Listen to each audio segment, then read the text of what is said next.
कुछ दिन पहले मैंने दे दे प्यार दे मूवी पार्ट 2 देखी। देखा जाए तो ये फिल्म पूरी तरीके से एजेंडे पर आधारित है। जो काम डीडीएलजे ने शुरू किया था उसी फिल्म को ये पार्ट आगे बढ़ाती है। अब डीडीएलजे ने क्या किया था, अगर ऐसी ऐसे ही वीडियो और जानना चाहते हैं तो मेरे चैनल को सब्सक्राइब जरूर करें। अगर देखा जाए तो डीडीएलजे ने सबसे पहले लड़के के घर से भागकर शादी करने को महिमा मंडित किया था। तो ये पार्ट 1 तो पूरा हो गया, यानी कि लड़के के घर से भागने का काम पूरा हो गया। अब ये फिल्म उसी एजेंडे को आगे बढ़ाती है। इस फिल्म में रकुल प्रीत सिंह अपने बाप की उम्र के लड़के से शादी करती है। तो ये थोड़ा और लगेगा समाज में। वैसे भी नारीवाद क्या है, अपने जाति के पुरुष को अपमानित करो। नारीवादी लड़कियों का नारीवादी लड़कियों का ईगो तभी संतुष्ट होता है जब वो अपने समाज के पुरुषों को अपमानित करती है। तो अब घर से भागकर शादी करना जब आम हो गया है, इससे पुरुष अपमानित नहीं हो रहा है, तो अपमानित कब होगा, जब वो अपने बाप की उम्र के लड़के से शादी करेगी। ये फिल्म बेसिकली उसी एजेंडे को आगे बढ़ा रही है। ठीक इसी तरीके से अगर देखा जाए तो यूरोप में या अमेरिका में अमेरिकन लड़कियां काले लड़कों से शादी करती है, निग्रो लड़के से। क्यों? क्योंकि अगर निग्रो लड़के से शादी करेंगे तो वहाँ के यूरोपियन लड़के अपमानित होंगे।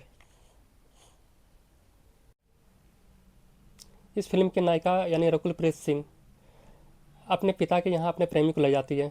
वो प्रेमी उसके पिता से भी बड़ा होता है। और इस फिल्म में रकुल प्रीत सिंह अपने ही पिता को इमोशनली ब्लैकमेल करके, रो धोकर, मैनिपुलेट करके अपने ही पिता को दोषी सिद्ध करती है। अरे भाई, तुम्हें जो करना वो करो। जब तुम्हारे पिता ने छूट दे रखी शादी करने की तो बाहर जाओ, शादी करो, जिससे शादी करनी है वो करो। लेकिन यहाँ उससे भी संतुष्टि नहीं हुई। उसे अपने घर अपने प्रेमी को लाना है और अपने ही पिता को दोषी सिद्ध करना है, अलग अलग तरीके से। एंडिंग ट्विस्ट जब आता है, यानी जब लास्ट का सीन, तो उसमें लगता है कि रकुल प्रीत सिंह भावुक हो गई है। लेकिन लास्ट में भी वही पता चलता है कि रकुल प्रीत सिंह अपने पिता को मैनिपुलेट कर रही थी कि वो मेरे इस गलत डिसीजन में भी साथ दें। जैसे तुम्हारा अपना डिसीजन है, वैसे तुम्हारे अपने पिता का भी अलग डिसीजन है। जैसे अगर तुम चाहते हो कि तुम्हारे डिसीजन का सम्मान करें तो तुम अपने पिता के भी डिसीजन का सम्मान करो। कोई भी पिता गलत डिसीजन लेकर अपनी बेटी का हाथ गलत हाथों में नहीं सौंप सकता। इस फिल्म के नायक है अजय देवगन और इस फिल्म की नायिका है रकुल प्रीत सिंह। यानी कि इस फिल्म के नायक और नायिका जो काम करेंगे उसे आने वाली पीढ़ी दोहराएगी। देखा जाए तो रकुल प्रीत सिंह ने जो किया वो गलत है, लेकिन अब इसका अनुकरण इसकी आने वाली पीढ़ी यानी यहाँ की लड़कियाँ करने लगेंगी। तो यानी कि अपने पिता को इमोशनली ब्लैकमेल करना और उसे ही उसके निर्णय के लिए दोषी ठहराना, उसके मन में अपराध बोध सिद्ध करना, यह इस तरीके की फिल्म के बाद अभी कॉमन हो जाएगा। आखिरी का क्लाइमेक्स यानी कि लास्ट का सीन, जबकि माधवन कहता है कि अगर लड़की गलती कर रही है क्या हुआ, हम हैं उसे बचाने के लिए, हम हैं उसे प्रोटेक्ट करने के लिए। भाई, विवाह को गलती थोड़ी है, उसके जीवन भर का मामला है। वो जीवन भर किस आदमी के साथ साथ बिताएगी ये देखने का मामला है। तो जहाँ तुम्हें गलत लगता है वहाँ पर टोकने का है। और कल को अगर बच्ची कहेगी या बच्चा कहेगा कि मुझे जहर खाना है, मुझे चाकू से अपने आप को मारना है, तो तुम क्या उसे बार बार प्रोटेक्ट करने जाओगे? को गलत सिद्ध कर सकती हो। तुम जो भी करती हो या जो भी करते हो ये तुम्हारा अपना डिसीजन है। तुमको मरना है या जहर खाना है, किसी से शादी करनी है, ये तुम्हारे अपना डिसीजन है। तुम अपने पिता को दोषी सिद्ध करके, गलत साबित करके, इमोशनली ब्लैकमेल करके, मैनिपुलेट करके कैसे गलत साबित कर सकती हो? कि लड़के का बाप उसके बॉयफ्रेंड को अपनी बेटी को सेट करने के लिए बुलाता है। आखिर ये किस तरह का मैसेज समाज में डाला जा रहा है? इस फिल्म में एक और सीन आता है जहाँ लड़की कहती है कि जब एक बार सोने से प्यार हो जाता है तो एक बार सोने से प्यार खो कैसे जाता है। आखिर इस तरह की फिल्मों से कैसा मैसेज डाला जा रहा है, जहाँ एडल्ट्री को कि इस तरह की चीज़ों को कॉमन बनाया जा रहा है।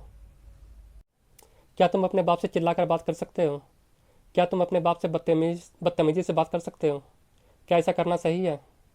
लेकिन इस फिल्म में ऐसा किया जाता है।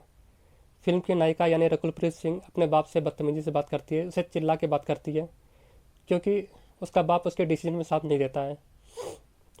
क्या इस तरह की फिल्मों से इस तरह की परंपरा को वैलिड ठहराया जा रहा है? खैर, हटाओ यार एजेंडे को। हम फिल्म एजेंडे के लिए थोड़े देखने जाते हैं, हम तो फिल्म देखने जाते हैं एंटरटेनमेंट के लिए। तो दोस्तों, बात करते हैं फिल्म के एंटरटेनमेंट पक्ष की। अगर एंटरटेनमेंट की बात की जाए तो ये फिल्म एंटरटेनमेंट के नाम पर भी जीरो है।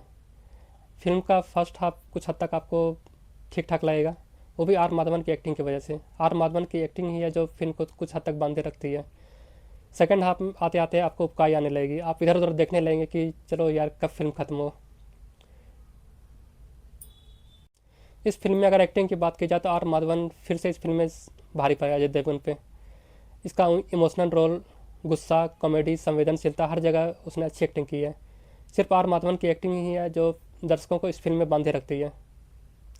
अगर अजय देवगन की बात की जाए तो जो दर्शक अजय देवगन के फ़ैन हैं उसको इस फिल्म में निराशा हाथ लगेगी, क्योंकि ज़्यादातर जगह वो बस साइलेंट लगे हैं, मूक दर्शक बन के बैठे रहे हैं।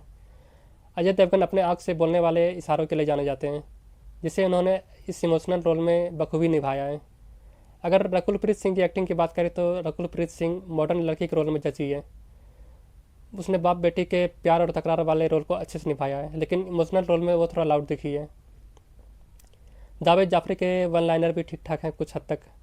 और मिजान जाफरी, जिसको सिर्फ एक काम के लिए भेजा गया था, वो था कि लड़की को इम्प्रेस करना, उसका घुड़सवारी करना, उसका टावल में डांस करना, कुछ हद तक मतलब उस रोल में जमा है। लेकिन अगर ओवरऑल फिल्म की बात की जाए तो अगर बैड सिक्वल का अगर कोई कंपटीशन हो तो ये फिल्म को नंबर 1 अवार्ड मिलेगा। दे दे प्यार दे पहला पार्ट जितना ही अच्छा था, जितना ही इंटरटेनिंग था, उसका सेकंड पार्ट उतना ही बेकार है।